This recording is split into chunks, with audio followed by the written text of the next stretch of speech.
Are you and your team overwhelmed and scattered right now? Do you feel like you can't see the wood for the trees? And are you finding it difficult to clearly see the way forward? Do you wish you had a magic wand that would get you unstuck and make things happen? In this episode, I'm joined by Hanekom, team coach and leadership specialist, to talk about the 3 crucial conversations which will help you and your team get unstuck when you're feeling overwhelmed. We chat about the transformation that asking the right questions and answering them can bring. And we discuss the key principles that have helped us personally and the teams that we've worked with. So listen, if you want to find out the 3 key questions you can ask yourself or your colleagues when you're stuck. Listen if you want to know how a conversation can really transform how you feel and how to take control, improve your focus, and change your response to an overwhelming workload. Welcome to You Are Not a Frog, the podcast for doctors and other busy professionals who want to beat burnout and work happier. I'm Dr. Rachel Morris. I'm a GP, now working as a coach, speaker and specialist in teaching resilience.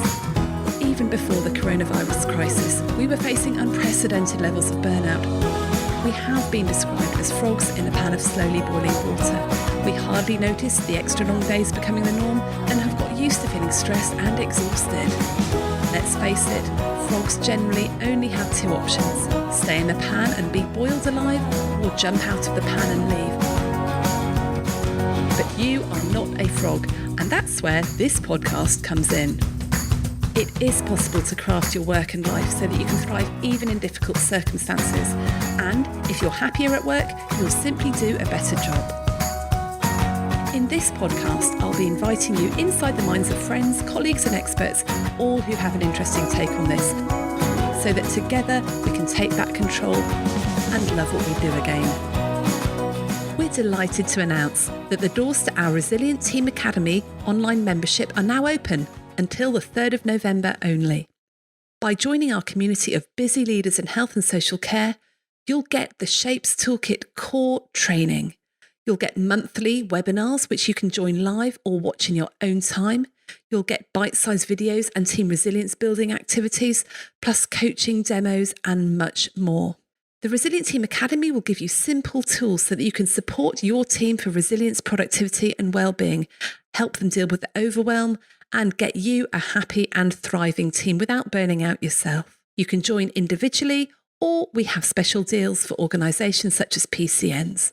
Find out more in the show notes.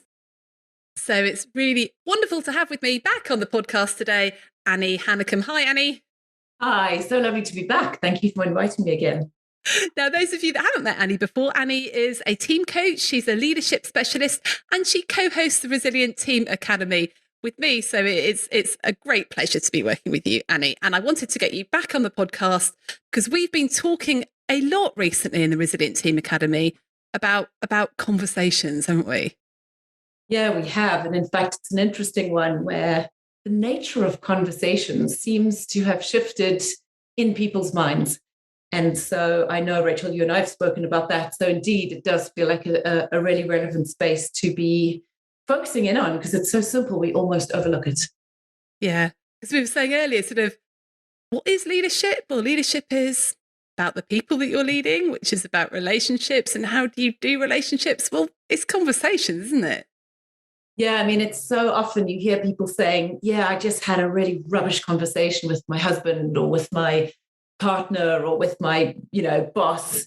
But we're fine. But yeah, we just have these terrible rows all the time. And it's on that, Susan Scott in her work, Fierce Conversations, and I think it's pretty much her life's work, is just really clear about the fact that the conversation is the relationship.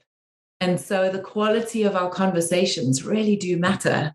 And I know certainly when I heard that for the first time many years ago, it struck me bang in the middle of the eyes, just suddenly going, actually, that just rings so true. And so the attention that we put into our conversations really does carry a lot of weight. So it's worth some thinking time. Yeah, well, the conversation is the relationship. And you were saying to me earlier that you think we're just out of practice. Isn't that a funny thought? Exactly. Even hearing you say that now just feels strange. But And Rachel, I know you'll have come across this as well in the work that you've been doing where, there's hybrid teams, there's people that are fully remote still. There are those that have actually been back in the office for maybe even the whole way through this pandemic and strange time we've been through. But in general, people have been less connected. So even if they've been in a space, they've been socially distanced. And it's been an interesting time with the pendulum swung right across to actually taking your distance and being even mentally more remote from others. And really, there is that case of for many who have been physically remote and working virtually, there's almost a laziness to engage in real, meaningful conversations. I noticed that at the beginning of the pandemic, the conversations were very much around how are you coping, how are things? And as things have gone on and we've got busier and busier, they tend to be much more task focused now. Okay, what have we got to do? Let's get down to business. And we have forgotten about some of even just the sort of small talk aspect, about how important that is, even if you really hate small talk. And I know loads of people are completely allergic to it, but it's not small talk, actually. It's really important talk. Now, I know that you've been working with lots of teams. I've been working with lots of doctors and people in high stress organisations, and we've both been working with people in the Resilient Team Academy. What do you think people are particularly going through right now that isn't really being addressed by their leaders, by the people who should be listening? Yeah, that's such a great question, Rachel. And I wish I had sort of a firm, clear, absolute answer to that. But certainly things that I have been picking up is an overwhelm of feeling quite stuck. So although there's that light at the end of the tunnel, life's returning to some sense of normality, there's the lag of how people are behaving. And so that's almost linking back to what we were talking about in terms of being out of practice. And so as much as meetings are set up in ways that are now that much more social and together, and we're thinking about the road ahead, and there's an energy in some senses about things returning back to some sense of normality, and we back out there again, there's an exhaustion that has followed that, and that I guess is the lag. And with an exhaustion, I think, comes almost a laziness of dragging ourselves. And I've definitely sensed that from people of feeling kind of a heaviness as they come into meetings or their own work or even their creativity. And that's almost a topic or concept that's come up more often than I suppose I've heard before, of just how do I be more creative? How can I think about things differently? What is a new way of engaging? Because of, I think, just the ways I've always done things just don't work as well anymore. But what I can sense is lying beneath that is a bit of apathy, a bit of exhaustion, and a real tiredness, which is almost that feeling of people need to shake it off. And I guess what's worth mentioning here is that doesn't necessarily mean people are not taking leave. You might go, oh, yeah, just take a good holiday and you'll be good. But actually, there's quite a big difference between fatigue, which is a physical fatigue. I've been running too hard. I'm exhausted. Leave's really going to sort this out. And it might a week taken with good intent and good rest and having good night's sleep really can serve one. But I think what's being overlooked at the moment is what we would call depletion. And so it looks similar. There's a fatigue. And yet what we need is almost the opposite of a week off and rest. We need social connection. We need to fill up our cups. Now that looks different for different people. It could be meditation. It could be exercise. It could be a Friday night drink at the pub or a pizza night with our mates. But the point is to identify that. And I think once we can, then we start to get clearer about, well, what are the solutions I need to be looking for here? But that certainly has been in sort of private clients and in the corporate space. I'm interested to know, Rachel, because I think you've alluded to it earlier, what you're seeing with GPs and in medical practices. I think, yeah, that word overwhelm, definitely. And when you are overwhelmed with the workload and overwhelmed with the demand and just the sheer volume of the tasks you've got to get through, then everything falls by the wayside. The tasks and the work become your only focus, and having those conversations and making time for the informal connections just doesn't happen.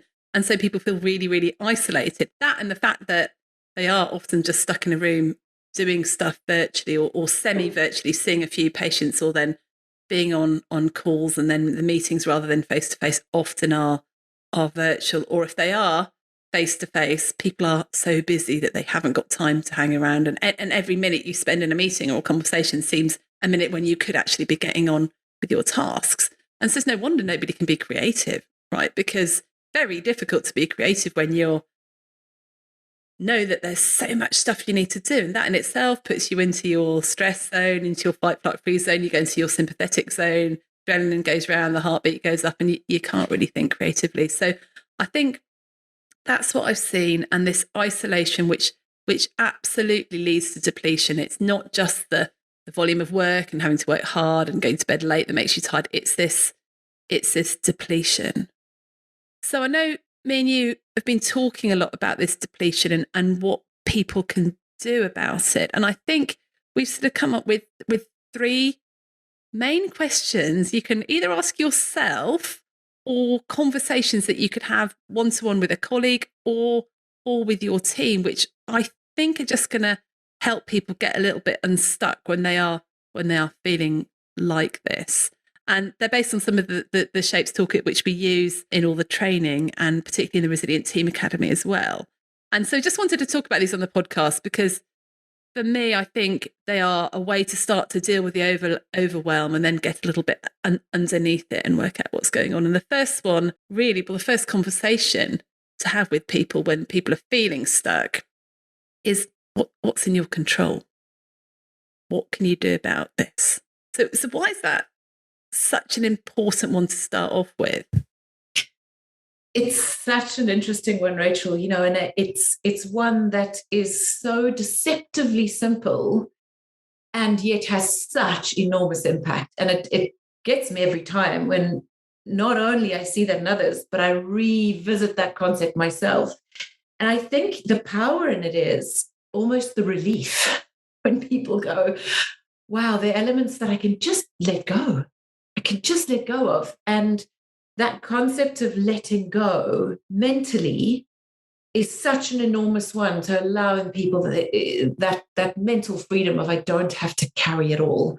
It reminds me of one of Greg McKeown's, 3 principles in essentialism of I can do anything, but not everything. And I think that's linked here. It gives people almost the how. So, looking at what's in your control, we look at the circle of control, the zone of power. And what's lovely about it, as much as we mentally let go, is almost physically going, draw a circle, draw it on a page. It's really tactile. People can do it. You could do it right now. Anyone out there listening, just draw a circle on an empty page. Doesn't matter how big or small the space is. And inside that zone of power is all the things that you really can impact, the things that you can control, the conversations you do have, the relationships you can impact. And so if we just focus in on there, the circle might feel quite small, particularly if we're feeling that overwhelm and depletion, Rachel, that we've talked about. But actually, if we start to just focus in on what we can control, we can really grow that circle. And that's what's so wonderful about it is in growing up, and that's why the circle of power, the word power is so useful here. I feel more powerful. I feel more empowered as I grow that circle. And I think as one feels that more, even if you just close your eyes and think about what is in your control and what you really can impact, our sense of having a useful conversation grows with that. Actually, if I'm feeling, so if I, a simple sort of scenario, if I feel so frustrated because my kids keep coming home and being in a mood and it just upsets the whole day, and I just wish they would, be more tidy or less moany, or, I've also had a long day at work, and we can feel so out of control of that situation. And indeed, I can't make my children be another way. But if for a moment I just stop and I go, what can I do? What can I control?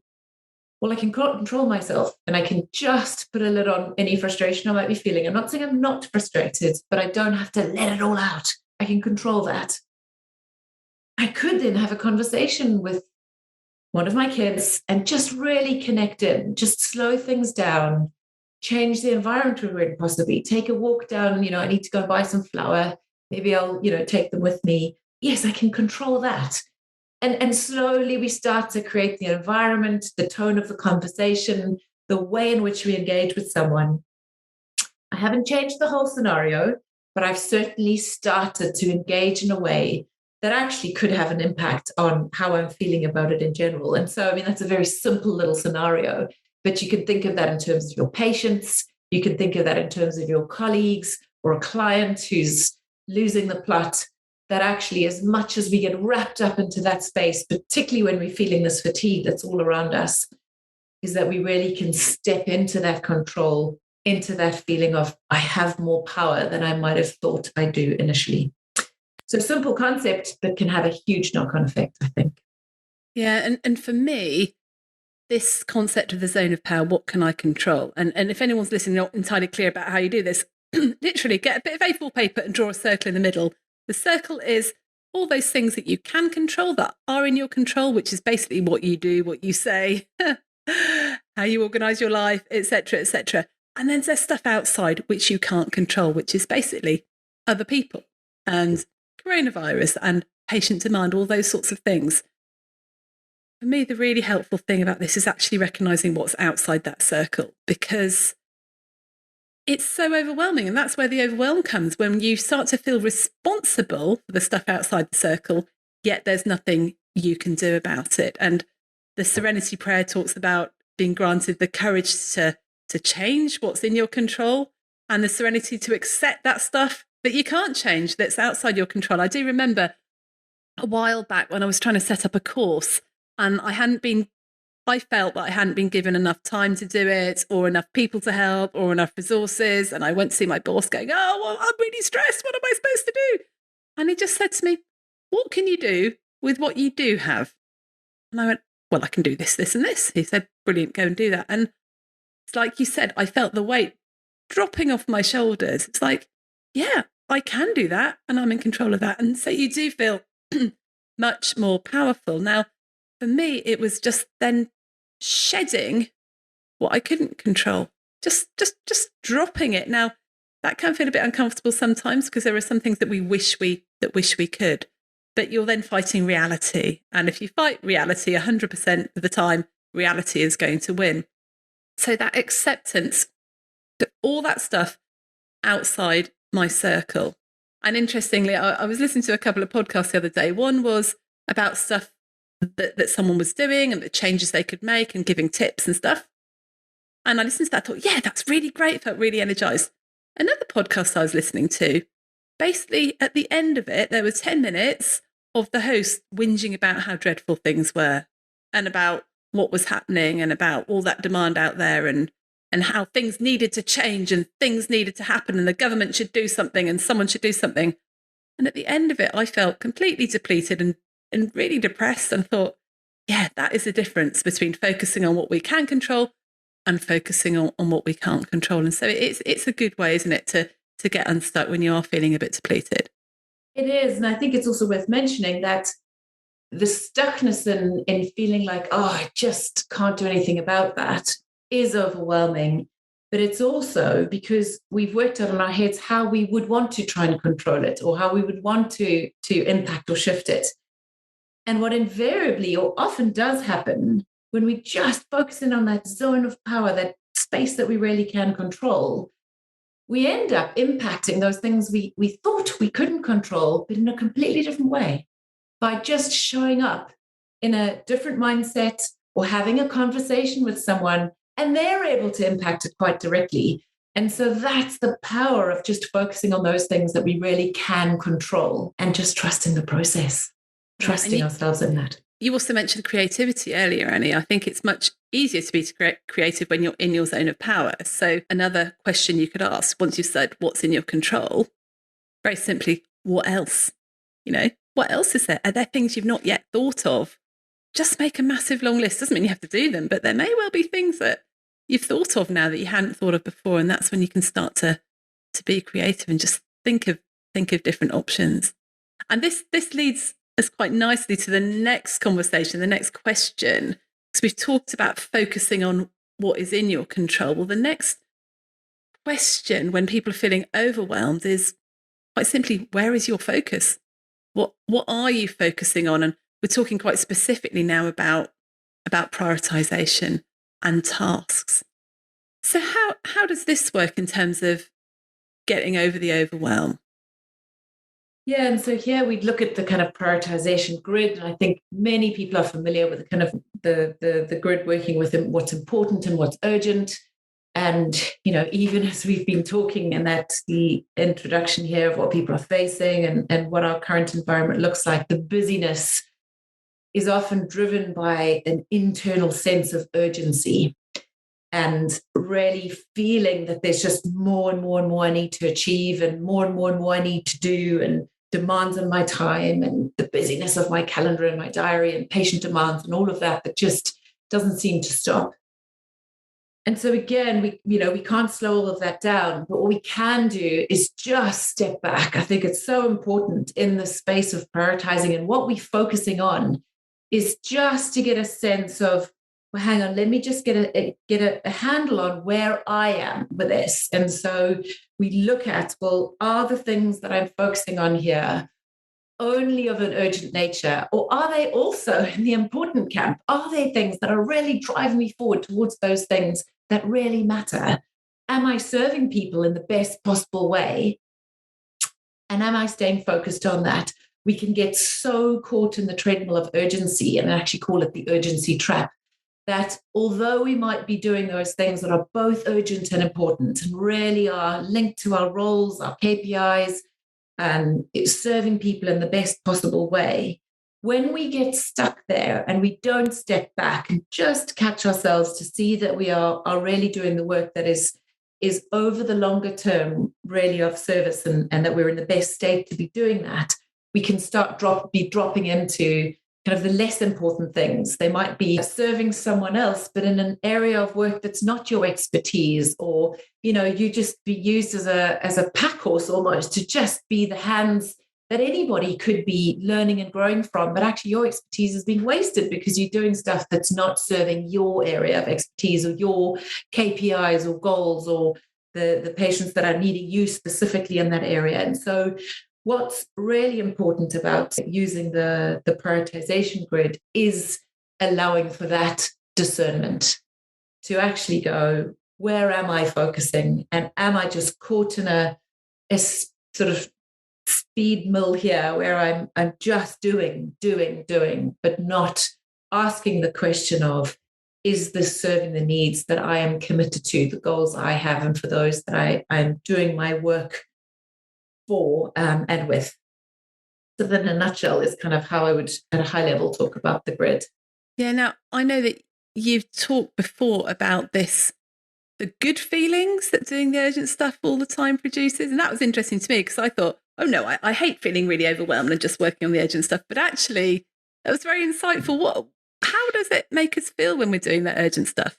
Yeah, I mean, and again, this will be different for different people, but certainly those who are there's almost the addiction to the adrenaline, the mover shaker, the achieving stuff, the ticking off the to-do lists, the credit that we might get for doing a job. Now, whether it was important or not, ultimately to us, no one else necessarily knows. So sometimes it's the praise that comes with us that we get addicted to.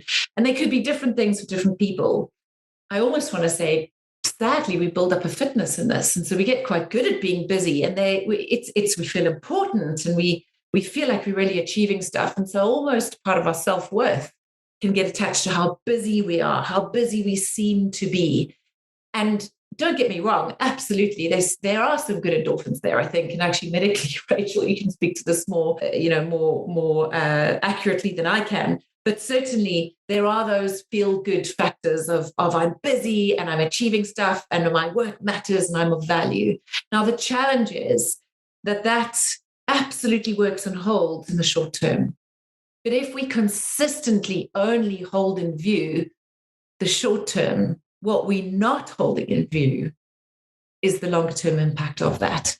And so the challenge with being in that short term spin of just doing and achieving and feeling great about it, we don't feel great if we keep doing that over a long period of time. And as I was saying, that period of time could be a week for some, it could be 3 months for some. I mean, it depends what the work is and the nature of how we operate, but certainly there's an endpoint. And that can look quite scary. And I mean, I think many of us have heard about burnout and the real serious fatigue that has almost forced people out of the workforce because of just being stuck in that, what felt like a feel-good factor, but almost became an addiction. And then we keel over.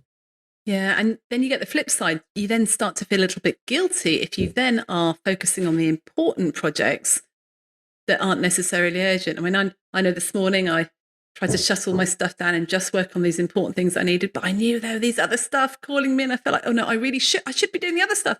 But actually, no, the longer term stuff is the stuff that makes the real impact. And whether that is working out workflows for delegation or doing staff appraisals or building your team or things like that. They're things that aren't crying out urgently, but boy, do they make a huge amount of difference if you do that in the long term. And I am always quite struck by leaders when they say that they use the urgent important grid with their teams and ask your teams, actually, what is in your important but non-urgent quadrant? What are you really focusing on now?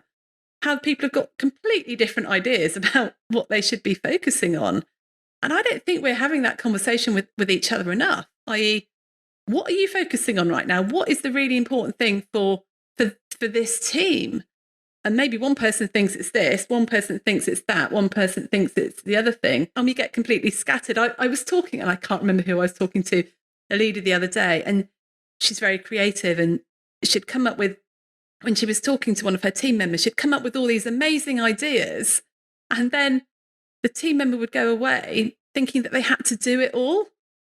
And then they'd come back going, well, I've started on that and I've started on that and not on that. And the person was like, oh, no, I was just sort of like putting stuff out there, and they hadn't agreed what their focus was going to be. And I think just sense checking in with your team, with your colleague, with your boss. Okay, what is the important stuff that we're going to focus on right now? And then stick to it. There's a really helpful book called Free to Focus by Michael Hyatt, and he suggests every day you sit down and you write your 3 priorities for the day, and those are the things that you do. I mean, I know this is a bit nuanced. If you have a surgery and you've got loads of patients to see, then maybe one of your priorities is get my surgeries done. My second priority might be finish that, and then the third priority might be blah. You've got to decide what it is depending on what day you've got.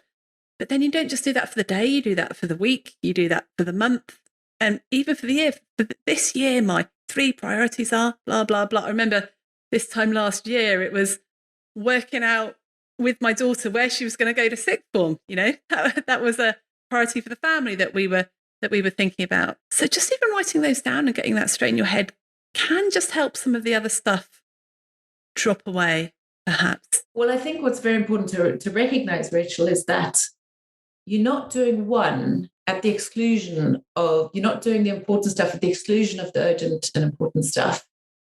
And this, links me back to what I was saying about when how you achieve things might look different if we just focus in on our zone of control, our zone of power, and we look at the things that are important. Now, if classically, if you look at what lives in that quadrant of important things, but they're not necessarily urgent, generally it's relationships, it's our health, it's things like recruitment, delegation, things that take a bit longer. And so they're not urgent. Oh, it's quicker if I just do it myself. Oh, I need to hire someone, but there's a whole interview process and vetting, and I'll get to it. Now, if I was to say, imagine you had, you nurtured the relationships around you in your team, in your family, in your close network.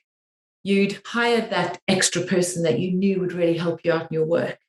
You'd managed to delegate some of the harder tasks of the last few months. You've been putting time into that. Now, if I go back to that scenario you were talking about, Rachel, of like, I want to focus on my important things, but I've got this and this and this and this that need to be done. Are any of those things, might they have been solved by that extra recruit you had, by that bit of delegation you put in place, by that strong relationship you have in your colleague to say, would you mind picking this up for me today? Because I know that, I helped you out a couple of weeks ago. You wouldn't have said it like that, but certainly that becomes insinuated strongly. the relational capital that one builds. Where we help, but that doesn't just keep happening if we don't put the time in. And so can you see there that, time and the important serves the urgent in the longer term. But when we keep our focus in close, that becomes a lot harder. Yeah. So it's you've got these urgent goggles that is really focused. You're going to sort of get those off and get the long-term glasses on. And for me, I think this whole thing about, what I'm focusing on, what's really important, I find it quite hard to work out just sitting down by myself. I do find it takes a conversation. And I know we talked about thinking partnerships in the past, where I think it was Nancy Klein talks about thinking partnerships where you can, just get together with another person and you talk for 25 minutes, they listen, and then they talk for 25 minutes and you listen. And I think her sort of basis of this is the quality of my listening determines the quality of your thinking. And it can be really powerful just doing that. Really powerful. And it's a practice.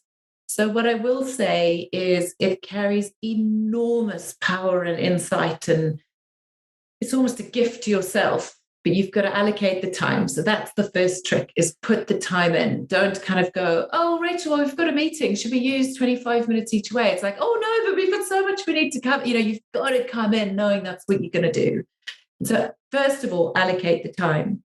And then there is stick with the process. It's that trust in the process, because we almost feel uncomfortable going, oh, God, Rachel's not saying anything. I've got to keep thinking. And the principle of it is so powerful in that my first thoughts are the thoughts that are easily accessible to me. They're the ones that I can reach for quite quickly. But as I sit for a moment and I know I'm being listened to, it's amazing how it just inspires a level of thought or contemplation that I wouldn't naturally do by myself. And then I start reaching for much deeper things of, actually, I'm not sure that is what's going on here, or I'm not sure that is what I really think, or gosh, I grabbed that solution, but let me just think if that's practical, or if I'm actually committed to that, or if that's what I really want to do. Actually, I don't care about that at all. That's not what's important here. What really matters is X. And that suddenly becomes, it's a conversation with someone, but almost more with ourselves. And so it's got a whole different nature. It's not something we do naturally until we get more practiced at it. And so as you were saying, Rachel, it does take someone who will think with you, therefore called a thinking partnership. And actually, I have a thinking partner in Geneva, and we go through times when we're busy and not, and so we don't, hold to it absolutely. But when we're going through, good periods, every 2 weeks, we will spend an hour together and we will just think. So we'll each have at least 25 minutes. And it's unbelievable how much self-solution comes out.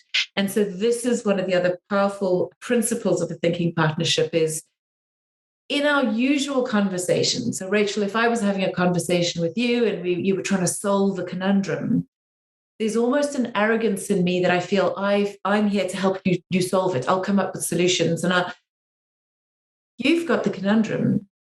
It's 99% certain that you've got the solution, but I just need to help you get there. And so that's the power again, is it's allowing you to uncover what you are seeing as a solution to the conundrum that you are holding. You're much more likely to come up with a sustainable, useful, viable approach that actually you're pretty likely to follow through, because it's your thinking. And so it's almost a radical way of thinking about it, and yet so deceptively simple again. So these aren't tricky things that we need to invest loads of money and time in.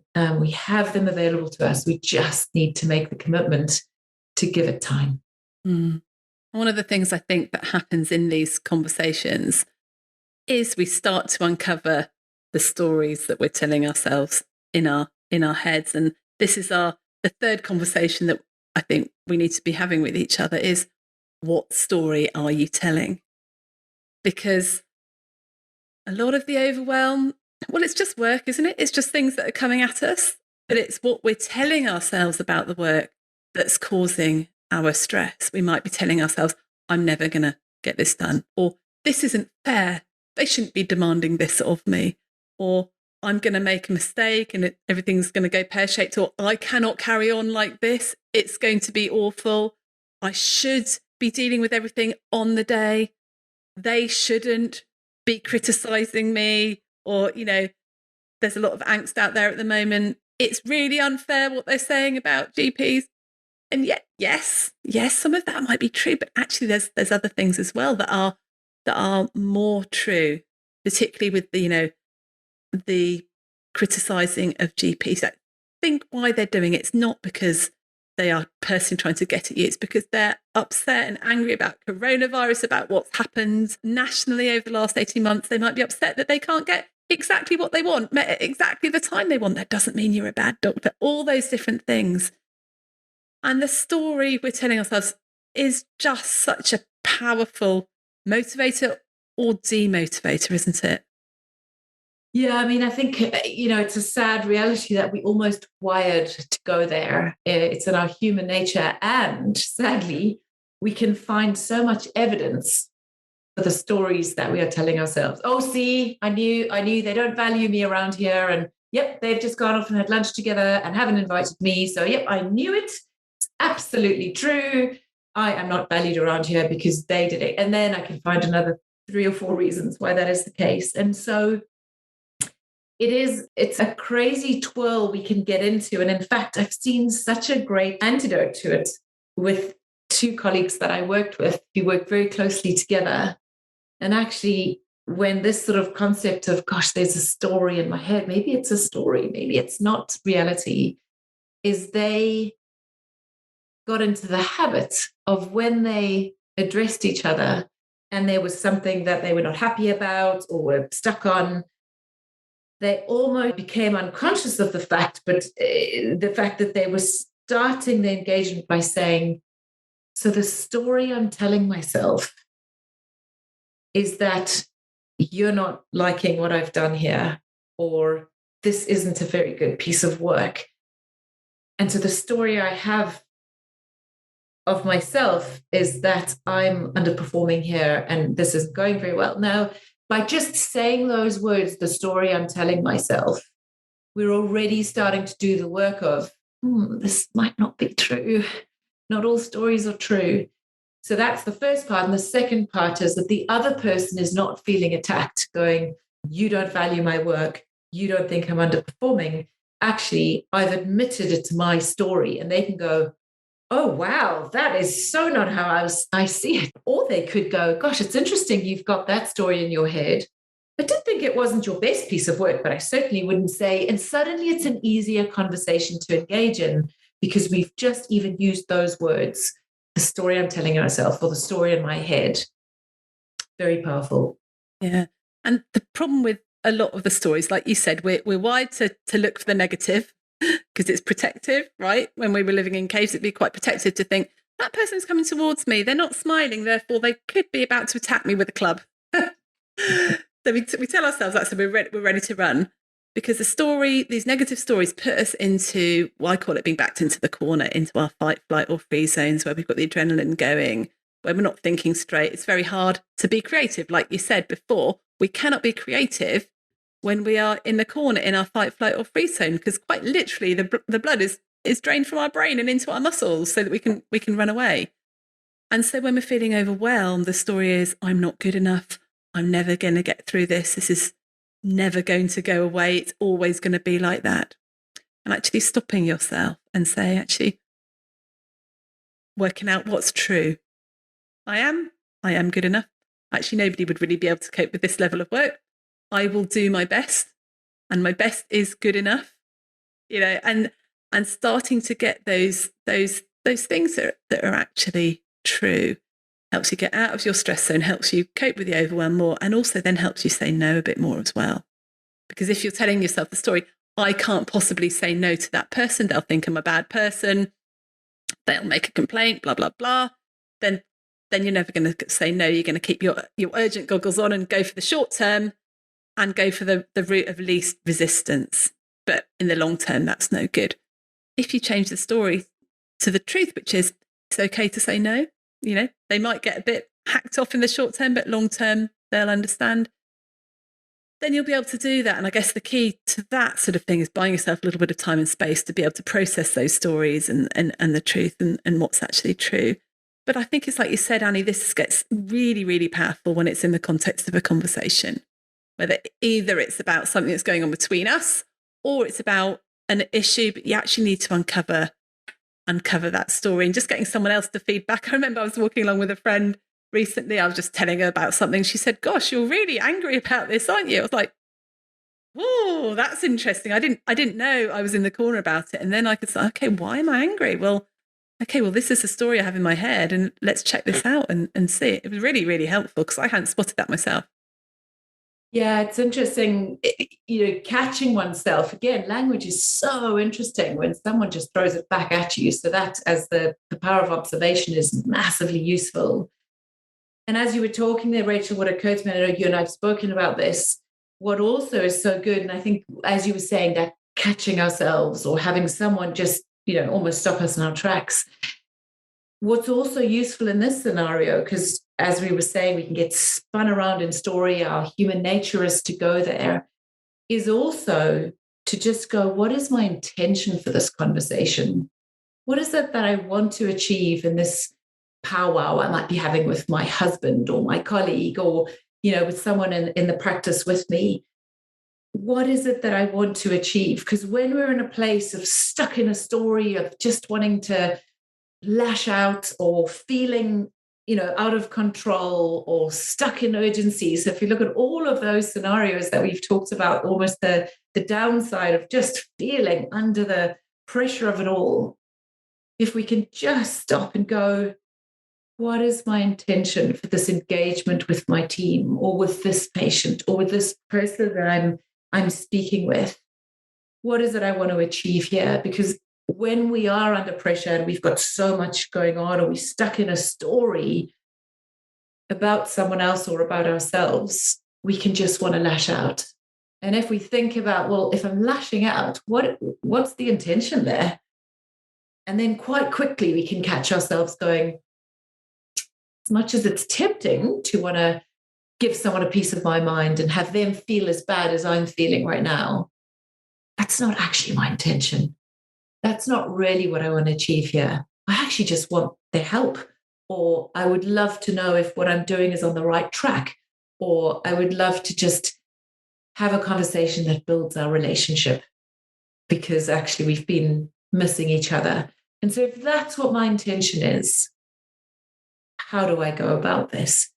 And so that's quite a good anchor then from which to move and to go, what is it I want to achieve here? And as you were saying, Rachel, it's just the catching oneself and then moving through that, because even that would help you to identify that you might be stuck in a story, which is not very useful. Annie, we're nearly out of time. If you were to give your 3 top tips for how to have some of these conversations that are going to get people unstuck, and we talked about the zone of power, what is in your control, what's in my control. We talked about the prioritization grid. It's all about where is my focus, where is your focus. And we've talked about the in the corner shape, really about what story are you telling yourself. And by the way, if people want to download this, I'll put these 3 conversation canvases, a link to be able to download those if they would be helpful for you guys. What would your 3 top tips for even starting to have these conversations with people? So the first one I think is, and you're going to love this, Rachel, because it comes up for me so often, is pause. Just stop, catch yourself. And so there's such power in just going, before I jump in, before I react, before I get pulled into my own story, feel overwhelmed, just breathe, pause, whatever that looks like for you. So that's the first thing. And then the next thing that comes to me is pay attention. So what am I seeing? What is my intention? What is needed outside of me? What signs can I read that I would otherwise miss because I'm just on a freight train moving ahead? And so conversations really matter when I can pay attention. As you were saying earlier, the quality of my attention really impacts, other people's thinking. And so it's pause and then pay attention and notice. And then I suppose the third thing is play the long game. Think about the long term here. Try and lift your focus from the direct here and now to think, what is really possible here longer term? And if that's what I really want for myself, my team, my patients, my clients, what does that come back to the conversation needing to be right now? Thank you. I think for me, this is all about being able to get out of a rescuer role with each other, with our patients, with our colleagues. Don't feel that you have to fix it.